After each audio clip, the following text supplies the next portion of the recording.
Delhi airport ఘటన మరిచిపోక ముందే గుజరాత్లోని రాజ్కోట్ ఎయిర్పోర్ట్ పైకప్పు ఎగిరిపోయింది. గాలి దుమారానికి టెర్మినల్ బయట రూఫ్ పడిపోయింది. ప్యాసింజర్లు పికప్ డ్రాప్ పాయింట్ దగ్గర ఈ ఘటన జరిగింది. అయితే ఆ సమయంలో ఎవరూ లేకపోవడంతో ప్రమాదం తప్పింది.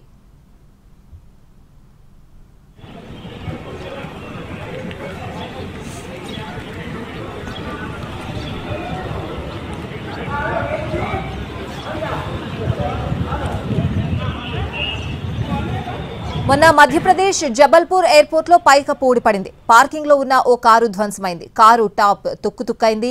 అదే సమయంలో కారులో వచ్చిన ప్రయాణికులతో పాటు డ్రైవర్ దిగిపోవడంతో ప్రాణాపాయం తప్పింది. Jabalpur airport terminal building entrance లో వర్షం నీరు కారకుండా పైకప్పు నిర్మించారు. అలాంటి చోట పైకప్పు కూలిపోవడంతో ప్రయాణికులు ఉలిక్కిపడ్డారు. ఈ ఘటనపై విచారణకు ఆదేశించారు.